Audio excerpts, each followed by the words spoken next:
Ladies and gentlemen, you ever notice how some people don't walk into your life? They crawl, not like guests, but like something you'd scrape off your shoe if you saw it for what it really was. They smile, they flatter, they make you feel important. But they're not here for you. Oh no, they're here for what's in you. And they'll drink it until there's nothing left but skin over bone and a hollow smile you don't even recognize anymore. Ladies and gentlemen, you ever notice how some people don't just walk into your life? They crawl. Not like guests, not like friends, but like something you'd scrape off your shoe if you saw it for what it really was. They smile, they flatter, they pretend they're here for you, but they're really here for what's in you. And here's the thing, they're experts at this. They won't come crashing in, demanding everything you've got. Oh no, they're far too clever for that. They arrive as small things, harmless things. They start with sympathy, a sad story, a wounded look, a request so tiny you'd feel cruel to say no. Could you help me with this one little thing? Can I borrow just a bit of your time? Would you mind listening to me for a moment? It's nothing, right? Nothing. And that's how they get you. Parasites don't start by draining you dry. They start with a taste, just a drop, because they know once they're inside, they don't have to rush. They've got all the time in the world. They settle in. They make themselves comfortable. They map you out like a thief casing a house. They learn where your soft spots are, the veins they can sink their teeth into without you even noticing. They'll discover exactly what makes you open your wallet, your schedule, your heart, and then they feed. The clever ones, they don't take everything at once. That would spook you. No, they nibble, they sip. But over time, those little sips start to add up, and before you know it, they're drinking from you daily, hourly, constantly. Your energy, gone. Your time, gone. Your peace of mind, laugh softly gone. And you won't even realize it at first, because they've convinced you that this is normal, that this is what good people do, that this is what friends do, that this is what love looks like. It's a game of conditioning. Every little drop they take from you without consequence teaches them one thing. They can take more and more and more. They learn your guilt. They learn your need to be liked.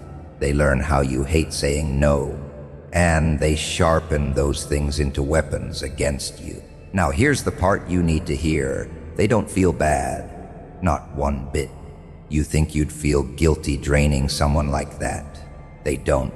You think you'd hesitate before bleeding someone dry. They won't. Why? Because to them, you're not a person. You're a resource, like a battery, like an ATM. Like a well that refills itself every morning, ready to be tapped again. They don't care how tired you are. They don't care what you've already sacrificed. They only care about how much more they can take before you finally collapse. And here's the cruel trick. If you do collapse, they won't be there to help you back up. They'll just slither away. Why stick around when the well is dry? Why feed on a corpse when there are fresher hosts out there? Because that's what you are to them, a host. I've seen people give everything they have to parasites. Money, time, energy, their very sanity. And when the parasite finally decides to leave, the host is left broken, confused. And here's the tragedy. Many of them blame themselves. They think, maybe I wasn't enough. Maybe if I gave more, they would have stayed. No. It's not that you weren't enough. It's that they were never here for you in the first place. They were only here for what they could take. You want to know the real difference between a friend and a parasite. A friend will give back. A parasite never will. A friend will pour into you when you're empty. A parasite will complain you're not giving enough. A friend will stand with you in your darkness. A parasite will vanish the moment the light goes out. So here's the truth. You owe them nothing. Not one more drop, not one more favor, not one more moment of your time. cut them off, cold, brutal, without warning. Because you don't negotiate with parasites. You don't explain yourself to them. You don't hope they'll change. You remove them, and you don't look back. Now they won't take it well. Oh, no, they'll throw a tantrum. They'll guilt trip you. They'll play the victim. After everything I've done for you. I thought we were friends. You've changed. Good. You're supposed to change. You're supposed to get smarter. You're supposed to stop being a free buffet for emotional leeches. Let them call you cruel. Let them call you selfish. Because you know what? They're right.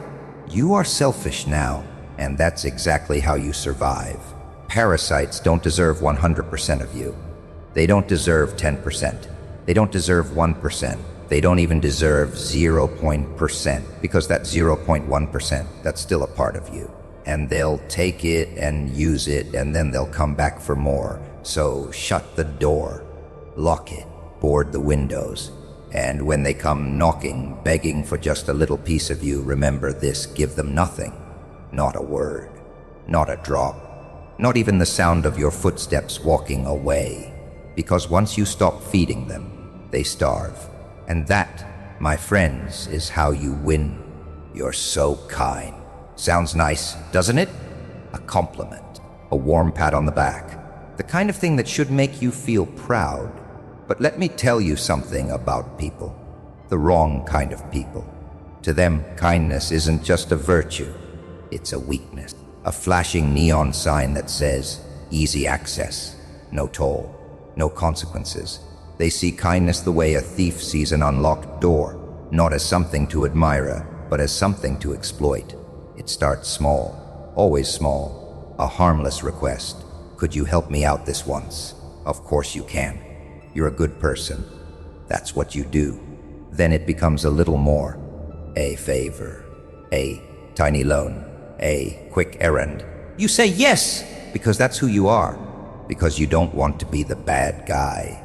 Because you tell yourself, if I help them now, they'll remember and appreciate it later. But they don't remember, and they don't appreciate it. See, with parasites of this kind, kindness is just the down payment. The moment you give them even the smallest drop of it, they pocket it, then they spend it. But here's the trick. They don't spend it on themselves. They spend it against you. That little act of kindness becomes their favorite weapon. They hold it up like a receipt. Remember that time you helped me. You wouldn't stop now, would you? You've always been so supportive. Don't change now. You're such a good friend, a good partner, a good person. Don't ruin it by saying no. You've been turned into a vending machine for favors. All they have to do is push the guilt button, and out comes more of you. And let me tell you, they know exactly how to press that button. They've studied you. They've memorized the look on your face when you start to hesitate. They've learned the tone of voice that will crack your resolve. They know the magic words that will get you to sigh and say, fine, all right, I'll do it. And each time you say yes, they own you just a little more. Kindness, to them, is not a gift. It's a credit line. And they'll max it out. They'll keep swiping it until you're emotionally bankrupt. And here's the kicker. When you finally close the account, when you finally say no more, they'll call you cold, cruel, selfish. They'll act like you changed, like you betrayed them. But the truth, you didn't change. You just stopped letting them write checks on your soul. You see, for them, kindness is never about mutual respect. It's about leverage. It's a contract you never signed that they keep cashing in.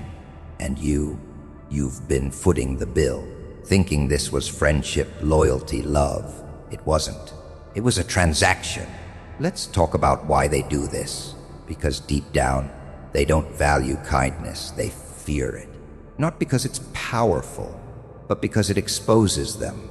It makes them feel small. So instead of facing their own emptiness, they take yours and pour it into themselves like a bottomless pit. And the more you give, the less they see you as a person. You become the source, the well, the battery. They forget that you have limits, that you have a breaking point, and they keep charging themselves until you finally collapse. And when you collapse, oh, they vanish. They move on to the next host, the next fool with an open heart and a door that doesn't lock. So what's the cure? It's not to stop being kind. No, that's letting them win. That's letting the sickness destroy the patient. The cure is to be kind with boundaries, to make kindness a choice, not an obligation, to give from a place of strength, not guilt, and most importantly, to learn the most dangerous, liberating word in your vocabulary, no.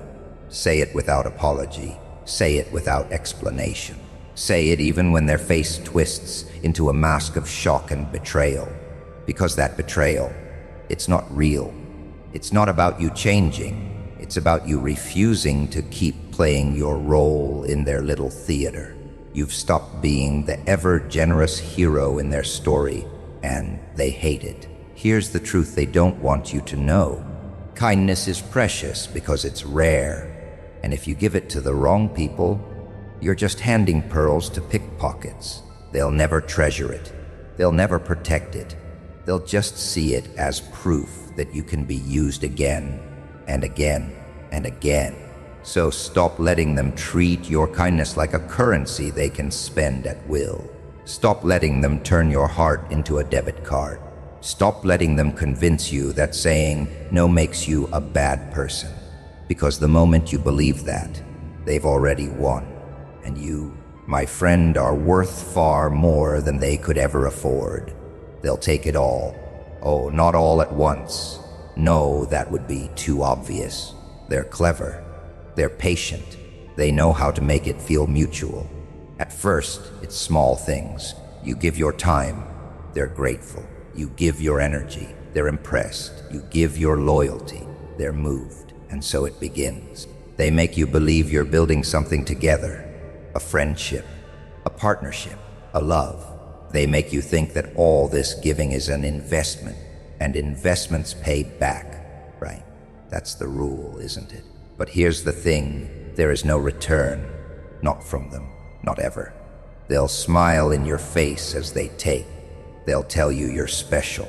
They'll assure you that they appreciate everything you do. And maybe, they'll toss you a crumb now and then, just enough to keep you believing. A little thank you, a small favor, a text that says, "I don't know what I'd do without you." Oh, how sweet, how touching, how perfectly timed. That's the bait. Because when it matters, when you really need them, they'll be gone. They won't answer the call. They won't show up to return the favor. They won't lift a single finger to help you climb out of the same pit they were happy to watch you fall into. Why? Because your generosity was never a bridge to them. It was a pipeline. And pipelines are for one-way traffic. You've been taught that giving is noble, that good people give without expecting anything in return. But here's what they don't tell you. Parasites love noble people. Leeches love the selfless, because the selfless never send a bill. They'll take your time until your own life starts to wither. They'll drain your energy until you can't even enjoy your own victories. They'll wring out every last drop of your compassion, then toss you aside like an empty bottle. And the worst part, they'll never even notice they did it. To them, you're a resource. You're a well they drink from without ever thinking that maybe, just maybe, wells run dry. And when your well does run dry, when you finally have nothing left to give, they won't come rushing to refill it. They'll just find another well, another you, because that's all you ever were to them, a source, a supply, a place to take from. They will never repay you, not because they can't, but because they don't think they should. In their mind, what you gave wasn't a gift, it was their right. They deserved your time. They deserved your help. They deserved your loyalty.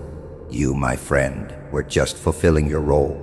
Think about the times you've been there for them. Think about the late night calls, the early morning favors, the sacrifices you made without hesitation. Now think about the times they've been there for you. Count them. I'll wait. Oh yeah, thought so.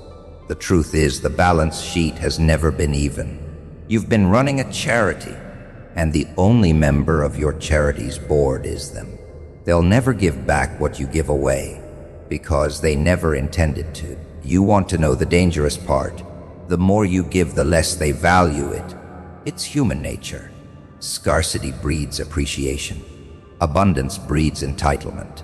And if you give endlessly, without limit, without pause, they stop seeing your effort as effort at all. It's not help anymore. It's just expected. And the moment you hesitate, the moment you say no, you become the villain. They'll paint you as selfish. They'll say you've changed. They'll act wounded, betrayed, as if you stole something from them. And you'll sit there, reeling, wondering how the hell the person you've been breaking yourself to help could turn on you so fast. But you forget, they were never on your side to begin with. They were on their side, and your usefulness was the only thing keeping you in their good graces. So here's the ugly truth. If you keep giving, they will keep taking. If you keep hoping for reciprocity, you will keep being disappointed. And if you keep believing that one day they'll finally see how much you've done for them, you'll die waiting, because they'll never see it. They were never looking. You have to shut the pipeline. You have to close the well. You have to take back every ounce of yourself you've been handing over like candy at a parade. Not because you're petty, not because you're cruel, but because you deserve to keep what's yours, and they don't deserve even 0.1% of you. Not your time, not your energy, not your loyalty, nothing. Because once you understand this truth, really understand it, you stop waiting for the thank yous that never come. You stop expecting the help that will never arrive. You stop pouring yourself into bottomless pits and start building walls where the leeches can't reach. You start protecting your gold, because you finally realize it is gold, and not everyone gets a piece. So no, they'll never give back what you give away. And that's exactly why you stop giving it to them in the first place. Not a drop, not a crumb, not even 0.1%. Ladies and gentlemen, it's a beautiful thing, isn't it? That smile, warm, harmless, like the sun peeking out from behind a cloud. But here's the thing about smiles. They're easy to fake. And the most dangerous ones are always fake. The people who hurt you the deepest don't storm into your life with guns blazing and teeth bared. No. They come quietly. They come with sweetness on their breath and sincerity in their eyes. They come bearing gifts, compliments, favors. And while you're busy basking in their charm, they're behind the curtain, sharpening the blade they'll use on you. They know exactly how to do it. They don't stab fast. That's too obvious. They work slow. You won't even feel the first cut. Maybe it comes in the form of a joke that stings a little too much. Maybe it's a small betrayal dressed up as an honest mistake. But it's always there. The first slice. And here's the genius, the cruelty of it. They keep smiling. They keep looking you in the eye. They keep making you believe you're safe with them. You see, a stranger can't hurt you deeply. A stranger doesn't know where your weak spots are. But a friend, a lover, a trusted confidant, oh, they've got the map. They know where your defenses are thin, where the armor is weak. They know just how to press, not too hard at first, just enough to make you wonder if maybe you imagined it. And that's how it works, one small cut at a time. You tell yourself, it's fine, they didn't mean it. Another cut, they were just having a bad day. Another cut, maybe it's me, maybe I'm overreacting. Until one day, you're standing there, bleeding out, wondering how the hell you didn't notice the blade in their hand. But that's the magic of the smile. That's the camouflage. It makes you think they couldn't possibly be the one hurting you. After all, they're so nice, so generous, so understanding, right? Wrong. That's the performance. That's the mask. And oh, they wear it well. Some of them are patient artists in the theater of betrayal. They don't need the satisfaction of striking fast. They'd rather watch you get comfortable, watch you lean on them, watch you depend on them. And then, when your guard is completely down, that's when they twist the knife. The twist is the worst part, because it's never just the betrayal. It's the shattering of everything you thought was real. You're not just hurt, you're disoriented, lost. You start replaying every memory, every conversation, trying to figure out how long the knife was in their hand. Was it there from the very beginning, or did it appear somewhere along the way? And here's the answer you don't want to hear. It doesn't matter, because in the end, the knife is still in your back. The hardest part isn't pulling it out. No, the hardest part is accepting that the person holding it, the one smiling at you, telling you they'd never hurt you, did. It's like being poisoned slowly. You don't notice the symptoms at first. A little tiredness, a little dizziness, then more. And by the time you realize you've been poisoned, it's already inside you. Their lies, their manipulation, their false kindness, it's all in your bloodstream. And why do they do it? Because betrayal isn't just about power, it's about pleasure. There's a sick thrill in knowing they can stand right in front of you, grin from ear to ear, and you won't suspect a thing. Not until it's too late. Now here's the part where I'm supposed to tell you how to avoid them, how to spot them, how to keep yourself safe. But the truth, you can't always spot them. Sometimes they're too good, too convincing. And no matter how much you think you know, some smiles you simply can't read. So what do?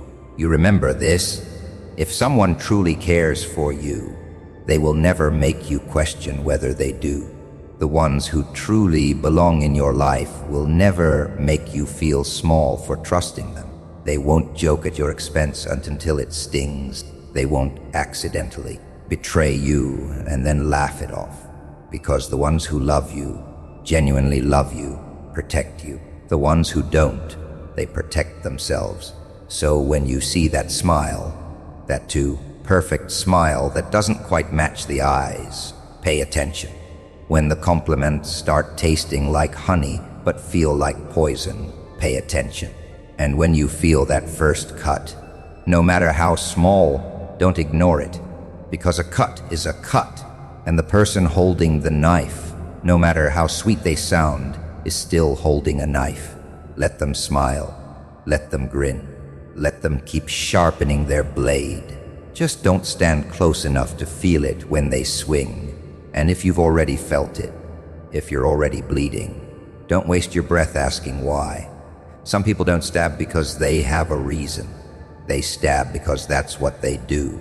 So take the knife out, drop it at their feet, and walk away without looking back. Because the best way to ruin the satisfaction of a smiling traitor is to never give them the joy of watching you fall. If you can save someone, you should. That's what they've told you your whole life, isn't it? A nice, warm little bedtime story dressed up as morality. But here's the problem, they never tell you what it costs. They never tell you what it takes out of you. They never warn you that some people don't want to be saved. Oh, they'll play the part. They'll cry. They'll suffer. They'll stand in the rain shivering while you offer them a coat. And you, because you still have a heart that beats, you hand it over without a second thought. And in that moment, you think you've done the noble thing, the good thing, the right thing. But have you ever noticed what happens next? They take the coat, they walk off into the storm, and somehow they end up right back where they started. Because here's the truth nobody wants to say out loud. Some people like the rain. You think you're tossing them a lifeline? But they're the ones pulling you under. Every time you dive in after them, you're not rescuing them. You're drowning with them. And they know it. Oh, they might not say it, but deep down, They've learned that someone like you, will always show up. They've learned to cry just loud enough for you to hear. They've learned to stagger just convincingly enough for you to rush over. And then they've got you. You see, when you play the savior, you're not just offering help. You're offering yourself, your time, your energy, your strength. All of it goes into patching up their holes while yours get bigger and bigger. And they don't care about those holes. They don't care about your bleeding hands, because to them, you're not a person. You're a resource, and resources, they're meant to be used. Let's get something straight. You are not the fire department. You are not the emergency room. You are not God. You're a human being. And every time you pour yourself out for someone who refuses to even hold their own cup, you are cutting pieces off yourself for nothing. But the real danger is that they will make you believe you owe it to them. They'll say things like, "You're the only one who understands me. If you don't help me, who will? I thought you cared about me." And those words, they cut deep, don't they? They're meant to. They are weapons, soft, sweet, guilt-dipped weapons. They make you question yourself. They make you wonder if you're cruel for walking away. But here's the truth: walking away isn't cruelty, it's clarity. You are not obligated to drag someone out of their pit, especially when they keep climbing back into it. You are not obligated to keep refilling the glass of someone who pours it right back on the floor. And you are not obligated to be a savior to someone who enjoys being a victim, because saving them isn't what they want. What they want is you. Your time, your energy, your strength, your attention. The lifeline is just the excuse. You've got to understand this, and understand it deep. Not everyone in trouble wants out. Some of them have made a home in the chaos. Some of them have learned that the quickest way to get love, attention, and support is to always be falling apart. You can throw them rope after rope after rope, and they'll nod and thank you and cry. But they will never tie it to themselves, because the second they climb out of the hole, the free supply ends. And for them, that's the real nightmare. So what happens?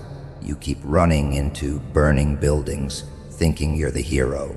But after a while, you realize the same faces are always there. The same voices are always calling you back.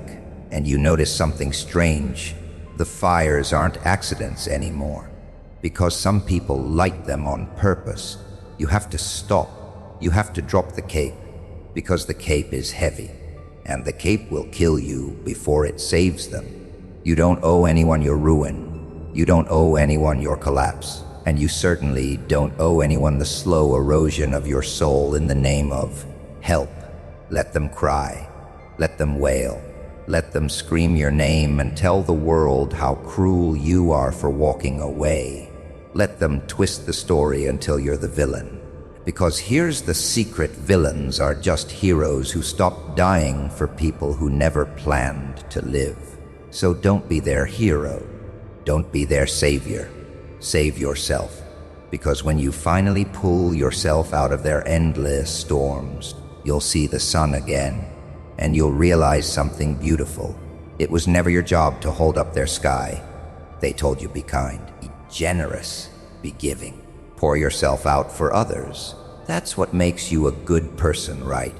What they forgot to tell you is, some people see that goodness as a public water fountain, free to drink from, kick when they're done, and walk away without so much as a thank you. You give them your time, your energy, your mind, your love. You patch their holes with pieces of yourself until one day you wake up and there's nothing left but scraps. You're still smiling, but it's a cracked smile. Your hands still reach out, but they're trembling. You're still breathing, but you can't remember the last time it felt easy. And then, here's the beautiful little twist. When you finally decide to stop giving, they call you selfish. Selfish! They hold the empty cup they've been filling with your soul, and have the nerve to look shocked when you put it down. Self-preservation is not selfishness, it's survival. But they don't want you to know that, because the moment you start valuing yourself, they lose their supply. You see, selfishness is taking more than you need. Self-preservation is making sure you have enough to live. If you're drowning, you don't push the lifeboat away so someone else can float. You climb in. And yet, some people will tell you that saving yourself is wrong because it means they can't keep standing on your shoulders. Oh, they love the version of you that gives without question. They adore the version that cancels plans for them, that says yes while bleeding inside. They'll cheer for that version of you right up until it's dead. But the version of you that says, "No, I can't do that for you anymore," they'll call that version cold, heartless, cruel. And that's how you know you've finally woken up. You want to know a little secret. The people who love you, truly love you, will never demand you destroy yourself for them. They'll tell you to rest. They'll tell you to take care of yourself. They'll remind you that you matter too. But the leeches, the vampires, they'll suck you dry and then act confused when there's nothing left. They've built their comfort on the idea that you will always be available. They've built their happiness on the idea that you will always choose them over yourself. They've built their little kingdom on the belief that you will never walk away. So walk away. Because here's the truth they don't want you to see. You don't have to choose between kindness and survival. You can be kind without being their doormat. You can be giving without being their servant. You can love people without letting them eat you alive. The world will try to guilt you into thinking your worth comes from how much of yourself you're willing to burn for others. But if you burn all your fuel keeping other people warm, who's going to keep you warm when the fire's gone? When you finally learn to protect yourself, the narrative changes. They will try to twist it. They'll say, "You've changed." Good. Change is what happens when you stop dying for other people. They'll say, "You've become selfish." No. "You've become sane." They'll say, "You used to care." And you'll say, "I still do. I just care about me too." The trick is this: stop expecting them to understand. They won't. Parasites don't care about the host's needs. They care about the next meal. And when you cut them off, they'll rage. They'll throw tantrums. They'll play the victim. Let them. Their noise doesn't matter anymore. Because you know something they don't. Your life is yours. Your energy is yours. Your heart, your mind, your soul, all yours. You don't owe them. Not even 0.1%. So the next time they come knocking with their small requests, the favors that somehow always grow bigger, the emergencies that never seem to end, I want you to remember this: you're not their lifeline. You're not their battery pack. You're not their eternal source of comfort. You are you, and that is more than enough to protect. Some people will hate you for choosing yourself. Let them, because once you taste the freedom of saying no without guilt, you'll wonder why you ever bled yourself dry for people who would never do the same for you. And that, my friends, is the sweetest kind of rebellion. Not screaming, not fighting, not burning it all down. Just quietly choosing yourself every time. Ladies and gentlemen, picture this: you've built a table. Not just any table, your table. Every plank of wood, every nail, every inch of polish came from your blood, your sweat, your late nights, your aching hands. This table isn't just furniture, it's a piece of you. And when it's done, you lay out a feast of your time, your trust, your loyalty, your care. You don't serve scraps. No, you serve the best you have, the choicest cuts of your patience, the richest portions of your attention. And then they arrive. Oh, they don't bring anything. No bread, no wine, no dessert, not even a thank you. They just pull up a chair, like they've been invited since the beginning of time, and they start eating, not tasting, devouring. And they don't stop. They never ask, "Do you have enough for yourself?" They never wonder, "Am I taking too much?" They don't think about what it took for you to set this table at all. No, in their mind, it's always been their table too. You see, some people are born believing the world owes them a seat at every table they walk past. They don't think they have to earn it. They think just existing is enough. But here's the truth no one likes to admit. Some people don't deserve to be anywhere near what you've built. And I mean anywhere. Because a seat at your table isn't just a place to eat. It's access to your life, your thoughts, your inner circle. And trust me, the wrong person in that seat can poison every dish you serve. It starts small. They'll make little comments, noticing what's missing, what could be better. They won't thank you for the meal. They'll critique the seasoning. They'll eye the portions, wondering why their plate isn't as full as yours. They'll lean back in their chair like they own the place. And before you know it, they do.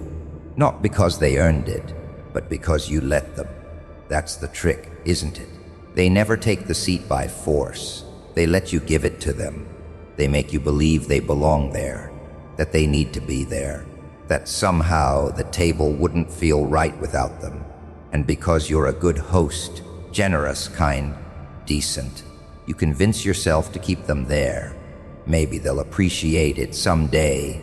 You think maybe they'll finally bring something to share. But they won't. They never will. Because parasites don't suddenly become dinner guests. Here's the part that hurts. You can't save the seat for people like this. You can't wait for them to grow gratitude like a flower. Gratitude doesn't grow in thieves. And make no mistake, they're thieves.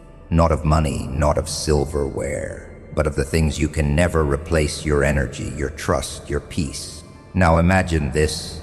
You walk into your own dining room, and your table is surrounded. Every chair taken by the same faces who've been draining you for years. You can't even find a place for yourself. So you stand there, smiling politely, pretending it's fine, while your own table has no room left for you.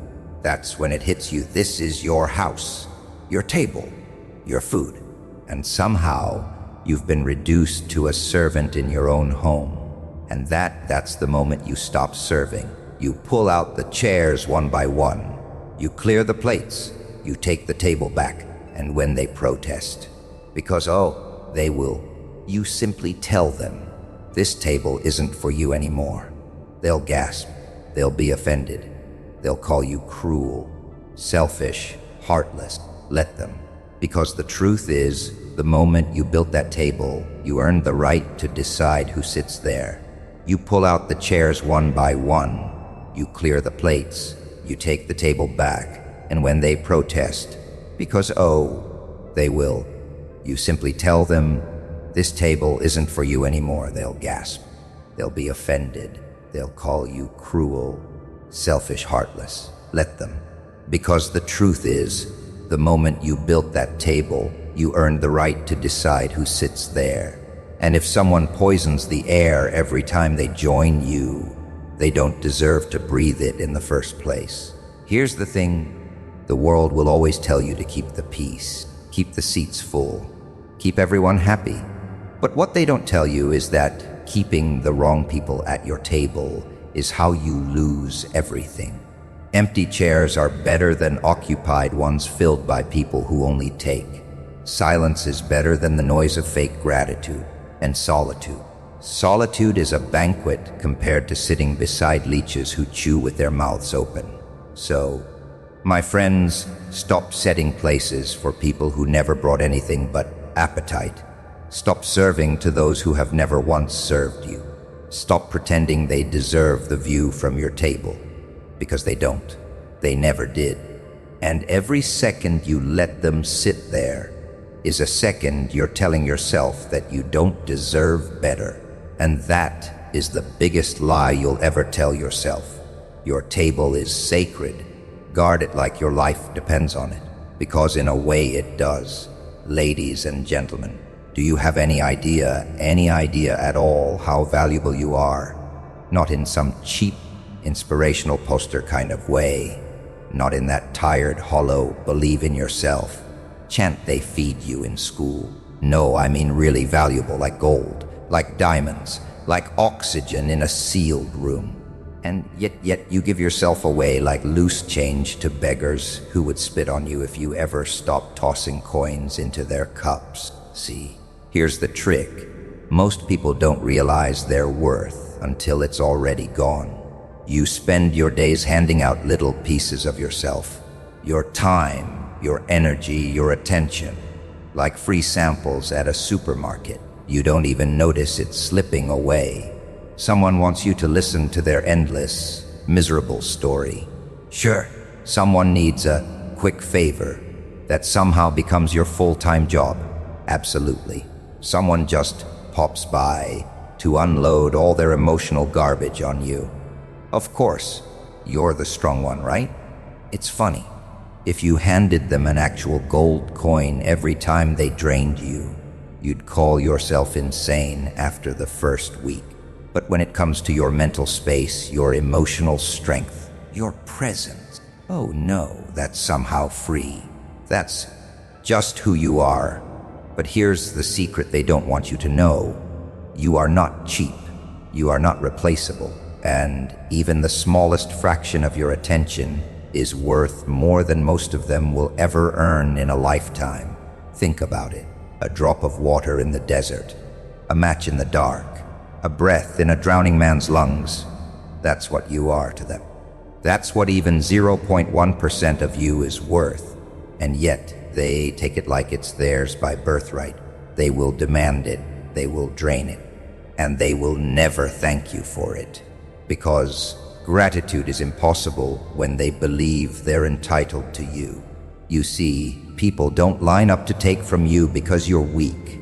No, they come because you are rare. They know you are a walking, talking resource, an endless well as far as they can tell.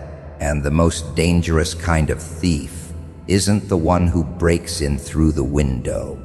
It's the one you invite through the front door because they smile the right way, say the right words, pretend to be your friend. They'll tell you they appreciate you. They'll call you special. But watch closely. They only mean it as long as you keep producing. The moment you close the tap, their love dries up faster than morning dew in a furnace. Now, the problem isn't just that they take from you. The problem is that you let them, because you've been taught that giving is good and saying no is cruel.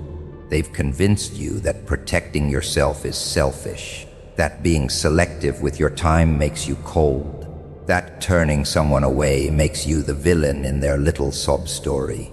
And here's the part they never say out loud. They know this game. They've played it 1,000 times before. They prey on people who think, I don't want to hurt anyone's feelings. Meanwhile, they don't care about yours at all. So here's the truth you need to carve into your mind like a warning sign. You are a vault. You are a treasure chest. And every second of your attention, every drop of your energy is currency. If you wouldn't hand a stranger the keys to your bank account, why on earth are you handing them you? And I know it's hard, because you've been told that to be a good person, you must be endlessly available. To be liked, you must be endlessly forgiving. To be respected, you must be endlessly giving. But let me ask you something. Respected by who? Liked by who? The very same people who would gut you for scraps if it kept them warm one more night. The same people who will look you in the eye, swear they'd do the same for you, and vanish the moment you're the one in need. No. Enough. Here's what they don't understand about gold. Gold doesn't beg to be mined. Gold doesn't apologize for being rare. Gold doesn't throw itself into the hands of anyone who asks nicely. Gold waits. Gold chooses who gets close. Gold understands its worth and demands it be treated accordingly. and that's you. Or at least it could be if you stopped bleeding yourself dry for people who wouldn't lift a finger for you, unless there was something in it for them. Protect yourself like gold. Guard your time like a vault. Let them earn the smallest fraction of you. And if they don't, they get nothing. Not even 0.1%. Because here's the thing about people who take. They never stop at one drop. Once they know you're willing to give, they'll keep coming until the well is bone dry. And when you've got nothing left, they'll move on to the next bright, shiny soul who hasn't learned yet. So next time someone comes knocking, asking for just a little of you, smile, close the door, and keep your gold. Not because you're cruel, but because you finally understand the truth. Even a drop of you is worth more than they deserve. Cruel. That's their favorite word when you finally say no. It rolls off their tongues like a curse, but not because they care about morality, oh no. It's because you've just cut the cord. You've turned off the tap. You've stopped the endless buffet they've been gorging on. Your time, your energy, your love, your resources. And now they're starving. Not starving in the real sense.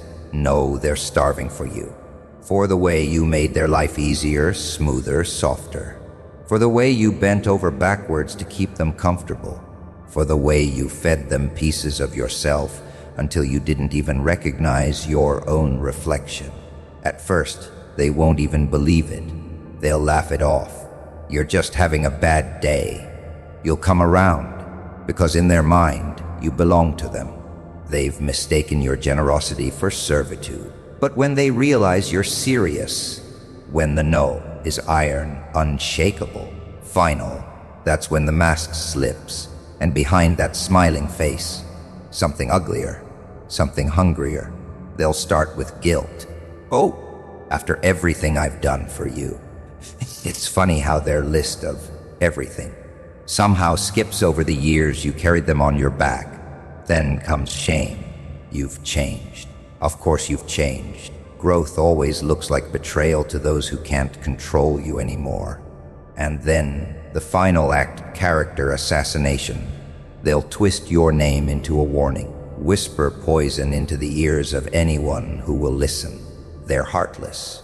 They're selfish. They're cruel. But here's the truth. They're not calling you cruel because you're cruel. They're calling you cruel because you finally refuse to be used. People like this, these emotional leeches, thrive on the myth of your endless supply. They've built their entire relationship with you on the assumption that you will always give. You're the river. They're the bucket. They never once asked how deep the well goes because they never imagined it could run dry. And when you stop feeding them, it's not just a hunger they feel, it's panic. Panic that they'll have to stand on their own legs for once. Panic that the free ride is over. Panic that maybe, just maybe, they'll have to face themselves without the distraction of you propping them up. Here's the delicious irony. They'll tell everyone you're the villain. They'll gather sympathy like loose change in a tin cup. But deep down, they know. They know exactly what they've been doing all along. They know they've been feeding off you. They know they've been taking far more than they've ever given. And they know, painfully, bitterly, that they pushed you to this point. They just can't admit it. Because if they did, they'd have to admit that the cruel one in this story was never you. I'll tell you something dangerous. There's a strange kind of power in letting people believe you're cruel. Because once they label you as such, the leash is cut. You're no longer trapped by their expectations of kindness. You're no longer forced into playing the role of caretaker, savior, provider. You can finally be free to give to those who deserve it, or not give at all. And oh, that freedom tastes better than any approval they could ever hand you. Think about it. Who exactly is more cruel? The one who finally says, "Enough," after years of being drained, or the one who kept draining, even when they could see the life fading from your eyes? They'll never admit it, but the answer's obvious. The cruelty they speak of isn't about morality, it's about withdrawal. Like any addict, they rage when the supply is cut off. And like any addict, they'll do anything to make you turn the tap back on.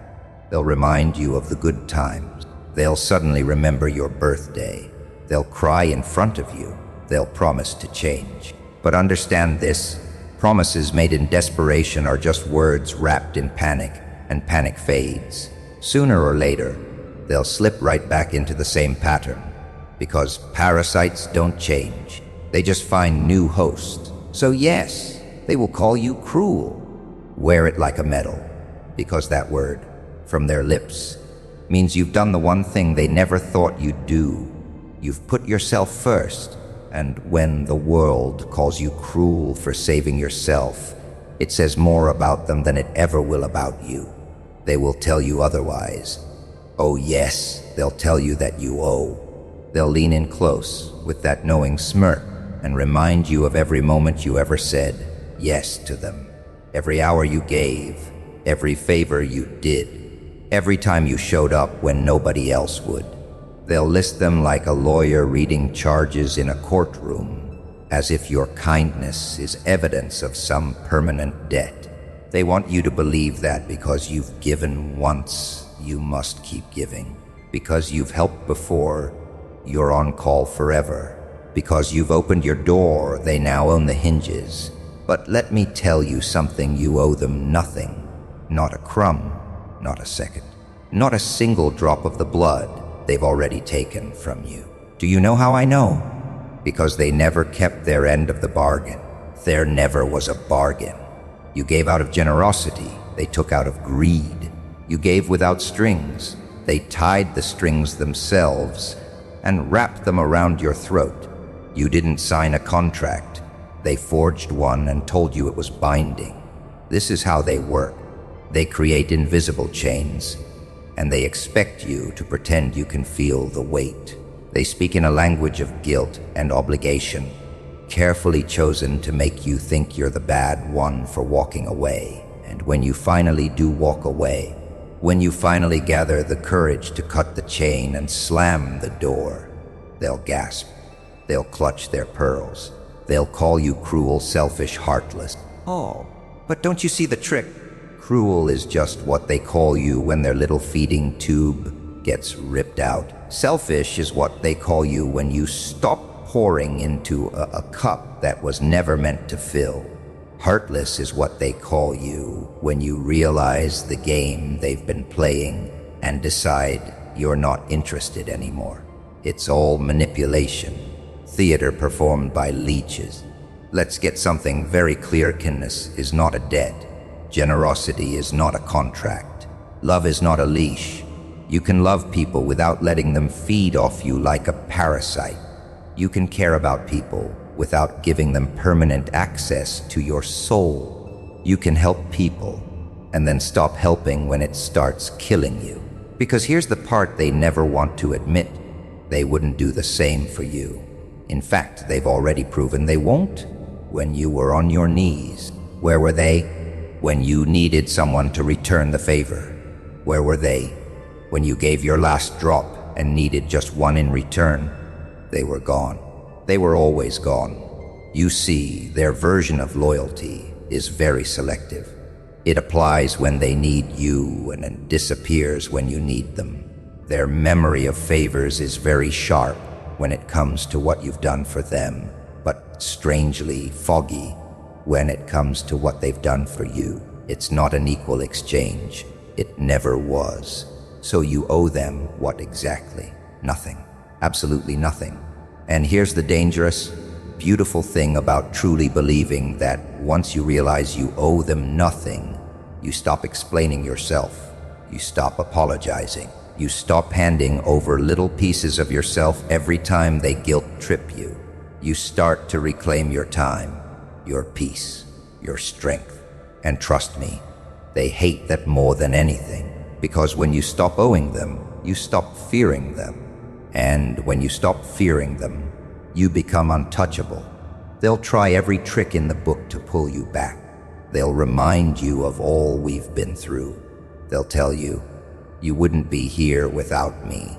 They'll cry, beg, plead, or worse, they'll turn cold, spiteful, vengeful. Let them, because now you know their greatest fear, your independence. They can't feed on someone who refuses to sit still. They can't control someone who isn't listening. They can't drain someone who's already locked the door and thrown away the key. And don't you dare waste your breath trying to make them understand. They won't.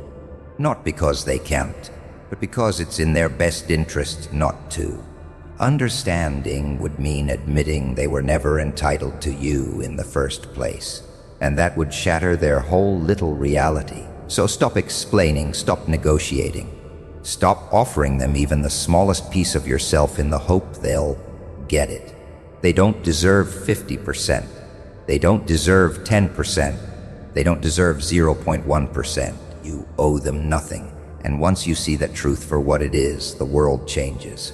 Suddenly, you stop feeling guilty for ignoring that call at midnight. You stop second-guessing yourself for saying no. You stop feeling like you need a reason to choose you over them. You are not cruel for protecting yourself. You are not selfish for choosing peace over chaos. You are not heartless for keeping your heart safe from those who have proven they will use it against you. So say it out loud, like a battle cry, until it's carved into your bones. I owe you nothing. Not today, not tomorrow, not ever again. And then watch how quickly their power over you disappears. Stop bleeding for people who would watch you die without lifting a finger. Stop pouring yourself into cups that will never fill. They are not entitled to your time, your energy, or even your attention. You don't owe them an explanation. You don't owe them forgiveness. You don't owe them anything. Today, shut the door. Lock it. Burn the key. Let them call you selfish. Let them choke on the silence you leave behind. Because the second you stop feeding the leeches, you start feeding yourself. And that is how you take your life back.